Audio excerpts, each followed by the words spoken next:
Hello សួស្តីអ្នកគ្នាខ្ញុំបាទអារី Anime បើត្រឡប់ជាមួយខ្ញុំម្ដងទៀតហើយនៅក្នុងរឿងគ្រួសារអាចកំបាំងយើងដូចជាខានជួបគ្នាយូរដែរដោយសារតែខ្ញុំមានបញ្ហាគ្រួសារបន្តិចតួចចឹងទៅគឺខ្ញុំអត់មានពេលធ្វើឲ្យអ្នកគ្នាទេឥឡូវនេះគឺខ្ញុំនឹងធ្វើត្រឡប់មកធ្វើរឿងឲ្យអ្នកទាំងអស់គ្នាវិញប៉ុន្តែក៏មិនបានចេញរៀងញឹករងថ្ងៃដែរគឺតាមពេលតនេះទេយ៉ាងច្រើនមួយថ្ងៃពីរថ្ងៃហ្នឹងគឺចេញបានតែមួយភាគប៉ុណ្ណោះចឹងហើយមុនចូលសាច់រឿងគឺខ្ញុំសូមអធិស្ឋានអ្នកគ្នាហើយអ្នកដែលមកក្រោយកុំភ្លេចជួយចុច Subscribe ឲ្យ admin អ្នកមួយផងតើកុំខាត់ពេលយូរចូលសាច់រឿងយើងទាំងអស់គ្នាតែម្ដងទៅតែ5សាច់រឿងភាគ9របស់យើងហ្នឹងគឺយើងបានឃើញស៊ីនបាស៊ីហ្នឹងគឺកំពុងតែបោះសម្អាតនៅបណ្ណាល័យហើយក៏មាននរណាគេម្នាក់ហ្នឹងគឺកំពុងតែលួចមើលគាត់តែយើងមិនដឹងថាគឺជានរណាគេទេតែយើងកាត់មកមើលស៊ីនជាមួយនឹង Burn Rin និង Finish វិញដែលស៊ីនបានហៅពួកគេទាំង3នាក់មកជួបដែលធ្វើឲ្យពួកគេទាំង3នាក់ហ្នឹងគឺភ័យខ្លាំងមែនតើដោយស៊ីនក៏បាននិយាយថានៅថ្ងៃនេះហ្នឹងគឺគាត់មានការងារឲ្យពួកគេធ្វើតែធ្វើឲ្យពួកគេសប្បាយចិត្តវិញដោយពួកគេបានគិតថាប្រហែលជាពួកគេហ្នឹងគឺត្រូវបណ្ដេញចេញពីការងារហើយប៉ុន្តែបែរជាចង្វាយរបស់គេហ្នឹងគឺហៅឲ្យពួកគេមកជួយធ្វើការងារទៅវិញដែលស៊ីនបាននិយាយថាគឺគាត់ហ្នឹងគឺមានកាមេរ៉ាមួយដែលកាមេរ៉ាមួយនេះហ្នឹងគឺថ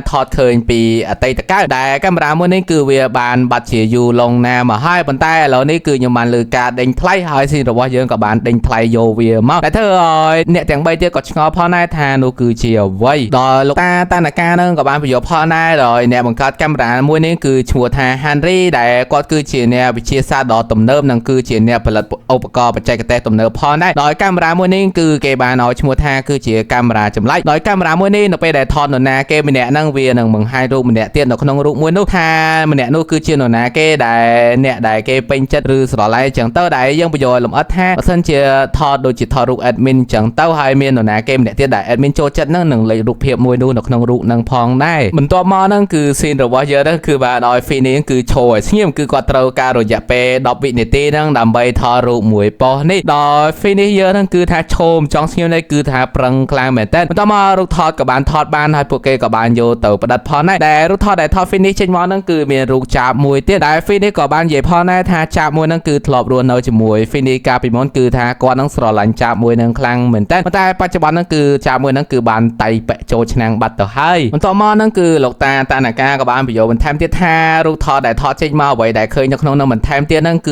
ជារបស់ដែលបានស្លាប់ឬមិនមាននៅលើក្នុងពិភពលោកនេះដែលស៊ីនក៏បាននិយាយផងដែរថាគឺជារបស់ដែលគ្មាននៅលើលោកីមួយនេះដែលធ្វើឲ្យបើនឹងរេនហ្នឹងគឺថាអាមួយភ័យអ្វីដូចរំភើវាគឺមិនដឹងទៅជាយ៉ាងណាទេបន្ទាប់មកស៊ីនក៏បាននិយាយថាគឺគាត់ហ្នឹងនឹងរៀបកម្រងការថតស៊ីនបាស៊ីនប៉ុន្តែគឺមិនឲ្យស៊ីនបាស៊ីនដឹងទេដោយបើនឹងរិនក៏បានសួរផងដែរថាគឺលួចថតមែនដែរឬទេដោយស៊ីនក៏បាននិយាយថាគឺវាត្រូវហើយតែធ្វើឲ្យបើបានគិតថាគាត់គឺជាឱកាសរបស់គាត់ហើយដែលស៊ីនបាស៊ីនហ្នឹងតែងតែចាប់កំហុសរបស់គាត់អំពីការធ្វើម្ហូបឥឡូវនេះហ្នឹងពួកគេនឹងដឹងពីចំណុចខ្សោយរបស់ស៊ីនបាស៊ីនមួយឬក៏ពីរហើយស៊ីនក៏បានសួរថាតើពួកឯងត្រៀមខ្លួនសម្រាប់ធ្វើការងារហើយមួយនេះហើយឬនៅហើយពួកគេក៏បានយកព្រមផងដែរដោយពួកគេក៏បានរៀបកម្រងថតដោយស៊ីនបាននិយាយថានៅពេលថ្ងៃនេះហ្នឹងគឺស៊ីនបាស៊ីននឹងចូលទៅសម្អាតនៅបណ្ណាល័យដែលយើងក៏លេងមកមើល Finish បើនឹងរេនវិញកំពុងតែរៀបចំថតស៊ីនបាស៊ីនដែលកំពុងឈរពាក់ស្រោមដៃប៉ុន្តែពួកគេមិនទាន់បានថតទេគឺស៊ីនបាស៊ីនហ្នឹងគឺសម្អាតលឿនខ្លាំងមែនទែនគឺថាផ្លាស់ទីយកតែម្ដងទៅធ្វើឲ្យពួកអា3នាក់ទៀតហ្នឹងគឺដាច់ចកេះខ្លាំងមែនទែនគឺថតគ្មានបានអីមួយប៉ុស្តិ៍ទេគឺបន្ទប់នោះសម្អាតស្អាតហើយស៊ីនបាស៊ីនក៏បានដើរចេញហើយពួកគេគឺថតបានអីមួយប៉ុស្តិ៍ហើយនៅតែសរសើរថាស៊ីនបាស៊ីនហ្នឹងគឺពិតជាអស្ចារ្យខ្លាំងមែនទែនបន្ទាប់មកហ្នឹងស៊ីនក៏បាននិយាយបន្ថែមទៀតថាស៊ីនបាស៊ីនហ្នឹងនឹងទៅរៀបសម្អាតនៅបន្ទប់មួយផ្សេងទៀតដែលនៅពេលដែលស៊ីនបាស៊ីនកំពុងតែរៀបសម្អាតពេលនោះផងដែរពីនេះក៏បានរុនតាបញ្ញាចូលមកគឺថារុនហ្នឹងគឺដើម្បីបុកស៊ីនបាស៊ីនតែម្ដងប៉ុន្តែគឺរុនចុះមកហ្នឹងគឺស៊ីនបាស៊ីនបោះសម្អាតដូចជាធម្មតាហើយ Finish យើងវិញហ្នឹងគឺទៅបុកចិញ្ចាំងឡើងធ្លុះក្លាប់តាត់តូនតែម្នាក់ឯងតែធ្វើឲ្យបើនឹងរិនដែលមើលនៅពីខាងក្រៅហ្នឹងគឺងាងកតេះឡងខ្លាំងមែនតើបន្ទាប់មកហ្នឹងគឺស៊ីនក៏បានហៅស៊ីនបាស៊ីនដើម្បីមកជួបស៊ីនដោយស៊ីនហ្នឹងគឺឲ្យស៊ីនបាស៊ីនគឺជួយចងខ្សែដែលនៅលើករបស់គាត់នៅពេលដែលស៊ីនបាស៊ីនកំពុងតែចងហ្នឹងគឺថាបើហើយរិនហ្នឹងកំពុងតែលួចថតនៅពេលដែលពួកគេរាប់នាទីក្រោយគឺដល់4វិនាទីពេលនោះស៊ីនក៏បានងាកមកដែលធ្វើឲ្យពួកគេហ្នឹងដាច់ចកេះក៏បានធ្លាក់ខ្លួនទៅខាងក្រោមហើយស៊ីនបាស៊ីនក៏បានចេញមកមើលហើយក៏បានបើបង្អួចដោយបាននិយាយថាបើបង្អួចចឹងហើយគឺមានខ្យល់អាកាសល្អតែយើងកុំទៅកលេចមើលបើនឹងរៀនវិញគឺថាចង់ធ្លាក់ទៅលើចដាបាត់ទៅហើយតែបន្ទាប់មកយើងក៏លេងមកមើលបើរីនឹង Finish វិញកំពុងតែបាក់ទឹកចិត្តដោយពួកគេបានលូថ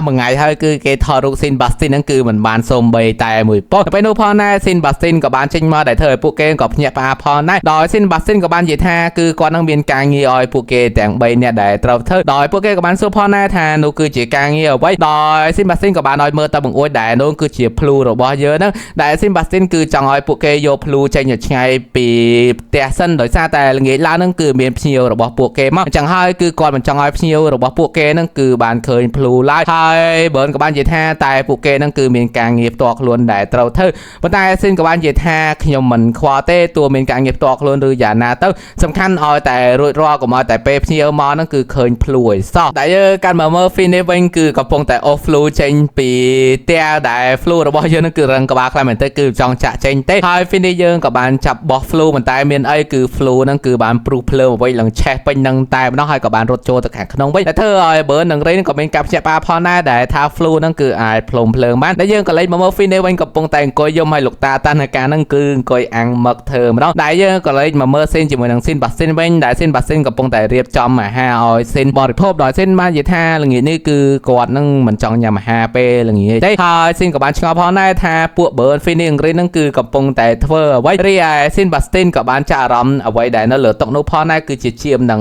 ងមនុស្សដតីទូចផ្សេងទៀតដែលស៊ីនបាស្ទីនក៏បានចេញមកមើលភ្លូដោយក៏បានគិតថាគឺគាត់នឹងមិនគួរណាប្រើអ្នកទាំង3សោះភ្លូហ្នឹងបើស៊ីអ្នកទាំង3ហ្នឹងគឺប្រហែលជាល្អជាដែលធ្វើឲ្យគាត់ឈឺក្បាលខ្លាំងមែនតើពេលនោះឆ្មាខ្មៅក៏បានដើរចិត្តគាត់ដែលធ្វើឲ្យគាត់រំភើបគឺគាត់រលាញ់ឆ្មាហើយក៏បានលេងជាមួយនឹងឆ្មាខ្មៅនោះដែលធ្វើឲ្យភ្លូរបស់យើងក៏ចំណែនក៏បានប្រែក្លាយជាមនុស្សគឺរត់មកអបស៊ីនបាស្ទីនដែលធ្វើឲ្យស៊ីនបាស្ទីនយើងហ្នឹងគឺកាន់តែឈឺក្បាលខ្លាំងមែនតើតែយើងកាន់មកមើលស៊ីននឹងអ្នកបំរើវិញគឺថាពួកគេសុំទោសស៊ីនដែលពួកគេថតរូបមិនបានល្អពេលនោះផងដែរឡក៏បានចូលមកដោយឡបាននិយាយថាតើមានរឿងអ្វីគួរឲ្យចាអារម្មណ៍ផងដែរតែស៊ីនបានដេញទៅវិញប៉ុន្តែឡក៏បានយកជាមនោះក៏បានយកមកលេងដោយបាននិយាយថាបើសិនជាមានសបុកពេញពៀនហ្នឹងគឺយើងត្រូវតែរើវាចេញអស់ហើយយើងត្រូវតែមានការអត់ធ្មត់ហ្នឹងគឺដើម្បីចាប់យកឱកាសតែម្ដងតែស៊ីនក៏បានសួរថាតើគាត់ហ្នឹងគឺមានកម្រោងនឹងធ្វើអ្វីគឺស៊ីនហ្នឹងមិនមានភាពអត់ធ្មត់ទេដោយក៏បាននិយាយថាចុះបើសិនជាគាត់បំលែងឈ្មោះ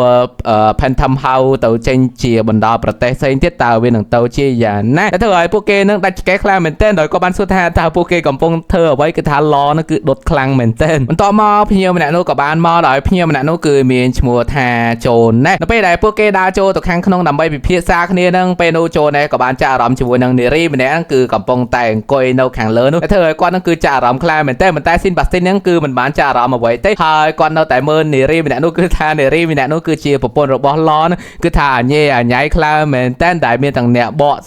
ខ្យល់ពីក្រោមទៀតដែលចូលនេះនឹងគឺខំមើលខ្លាំងមែនទែនប៉ុន្តែស៊ីនបាស្ទីនវិញហ្នឹងគឺមើលដូចជាធម្មតាដែលធ្វើឲ្យស៊ីនជាមួយនឹងឡនហ្នឹងគឺថាពួកគេហ្នឹងបាក់ទឹកចិត្តខ្លាំងមែនទែនដោយសារតែធ្វើឲ្យស៊ីនបាស្ទីនហ្នឹងមិនមានចំណាប់អារម្មណ៍សូម្បីតែបន្តិចបន្ទាប់មកពួកគេក៏បានឡើងទៅពិភាក្សាគ្នាដោយចូលនេះក៏បានពិភាក្សាគ្នាជាមួយនឹងលោកតាតានកាដោយចូលនេះក៏បាននិយាយថាគាត់នឹងសួរអំពីសំណួរមួយចំនួនដែលតាក់ទងជាមួយនឹងក្រុមហ៊ុន Phantom House ដែលគាត់បានសួរទៅលោកតាតានកាថាក្រុមហ៊ុនហ្នឹងផលិតអីធ្វើអីចឹងទៅប៉ុន្តែលោកតាតានកាហ្នឹងគឺបានអស់ជាតិទឹកបាត់ទៅហើយដែលធ្វើឲ្យគាត់ហ្នឹងប្រែខ្លួនទៅជាទូចហើយអ្នកដែលនិយាយនោះគឺស៊ីនបាស្ទីនគឺថានិយាយលឿនខ្លាំងមែនតើដោយគាត់បាននិយាយថាក្រុមហ៊ុនរបស់គាត់ហ្នឹងបំលែងចេញជាតាមបណ្ដាប្រទេសនឹងមានលក់របស់ក្មេងលេខគឺថានិយាយច្រើនខ្លាំងមែនតើដែលធ្វើឲ្យចូលណាំងអ្នកដែលគាត់ហ្នឹងក៏ហត់នឿយខ្លាំងមែនតើគឺថាគាត់មិនចង់តាន់ទេបន្ទាប់មកពួកគេក៏បានធ្វើត្រឡប់ទៅវិញដែលចូលណេះរបស់យើងហ្នឹងមើលទៅដូចជាហត់នឿយខ្លាំងមែនតើបន្ទាប់មកស៊ីនបាស្ទីនក៏បានធ្វើត្រឡប់មកធ្វើនំដើម្បីឲ្យស៊ីនញ៉ាំវិញដោយគាត់ក៏បាននិយាយគ្នាជាមួយនឹងស៊ីនបាស្ទីនថាការប្រជុំក៏បានបញ្ចប់ផងណាហើយក៏មានរូបថតមួយពណ៌ផងដែរហើយក៏បានសួរទៅស៊ីនថាតើចង់ថតរូបលេងដែរឬទ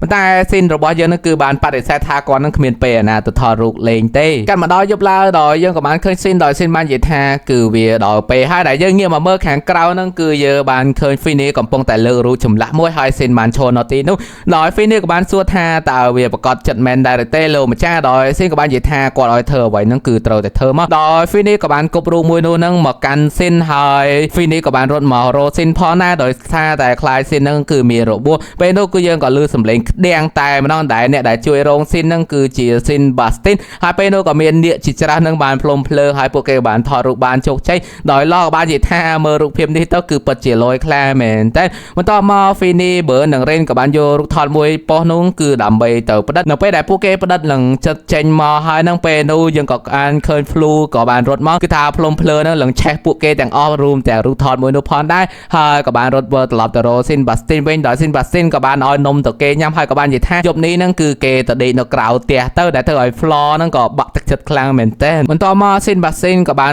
ដើរទៅរកស៊ីនដោយបាននិយាយថាគឺវាដល់មកដែលត្រូវចូលសម្រាប់ហើយប៉ុន្តែនៅពេលដែលគាត់បើកទ្វារចូលទៅហ្នឹងគឺបានឃើញស៊ីនដេកនៅលើកៅអីហើយគាត់ក៏បានចាប់អារម្មណ៍របស់របរដែលនៅលើតុនោះផងដែរដោយគាត់ក៏បាននឹកឃើញអំពីបញ្ហាផ្សេងៗធ្លុះផ្ទះធ្លុះអីដោយគាត់បាននិយាយថាការងារទាំងអស់នេះហ្នឹងគឺវាមិនគួរការឡើងម្ដងទៀតទេហើយគាត់ក៏បានឃើញរូបកាមេរ៉ាមួយហ្នឹងគឺមិនដឹងថាគាត់មានគម្រោងចង់ធ្វើអ្វីទេនៅថ្ងៃបន្ទាប់ហ្នឹងយើងក៏បានដឹងថាគឺស៊ីនបាស្ទីនគឺបានថតរូបមួយប៉ុស្តិ៍ជាមួយនឹងស៊ីនហើយអ្នកដែលតោងជាងហ្នឹងគឺថា Flow ដែលធ្វើឲ្យអ្នកបម្រើទាំង3បានគិតថាស៊ីនបាស្ទីនហ្នឹងគឺបានចូលចិត្ត Flow ដោយថ្ងៃបន្ទាប់ស៊ីនបាស្ទីនក៏បានធ្វើអាហារឲ្យស៊ីនញ៉ាំដូចជាធម្មតាដោយស៊ីនបាស្ទីនក៏បាននិយាយថាដោយសារតែគាត់ហ្នឹងគឺធ្វើអ្វីដោយគ្មានពឹងផ្អែកលើនរណាគេបានធ្វើឲ្យគាត់ដេកនៅលើកៅអីដែលធ្វើឲ្យស៊ីនហ្នឹងក៏ម៉ូម៉ៅខ្លាំងមែនតើហើយស៊ីនបាស្ទីនក៏បាននិយាយបន្ថែមទៀតថារូបថតដែលរូបថតចេញមកហ្នឹងគឺគ្រាន់តែជារូបបំភាន់តែប៉ុណ្ណោះដែលយើងក៏លេចមកមើលមកខាងក្រៅវិញដែល Finny កំពុងតែអង្គុយមើលរូបថតរបស់ស៊ីនបាស្ទីនជាមួយនឹងស៊ីនហ្នឹងហើយដែលយើងក៏លេចទៅមើល Bird និង Ray វិញកំពុងតែរត់ដោយសារ Flu ពេលនោះផងដែរពួកគេទាំងពីរនាក់ក៏បានរត់មករក Finny ហើយ Finny របស់យើងក៏បានចាប់ Flu បោកតែម្ដងអូខេអ្នកនរគ្នាសម្រាប់សាច់រឿងគ្រួសារអាចកបាំងភាព9របស់យើងគឺចប់ដោយប៉ុណ្ណឹងបើសិនជាខ្ញុំនិយាយខ້ອຍគឺសូមអធិស្ឋានហោះដោយសារតែ admin ខានមកសម្រាប់យូរហើយបើចូលចិត្តវីដេអូ admin គឺកុំភ្លេចជួយចុច subscribe និង like ឲ្យ admin អ្នកមួយផងជួបគ្នាម្ដងទៀតនៅក្នុងវីដេអូក្រោយបាយបាយ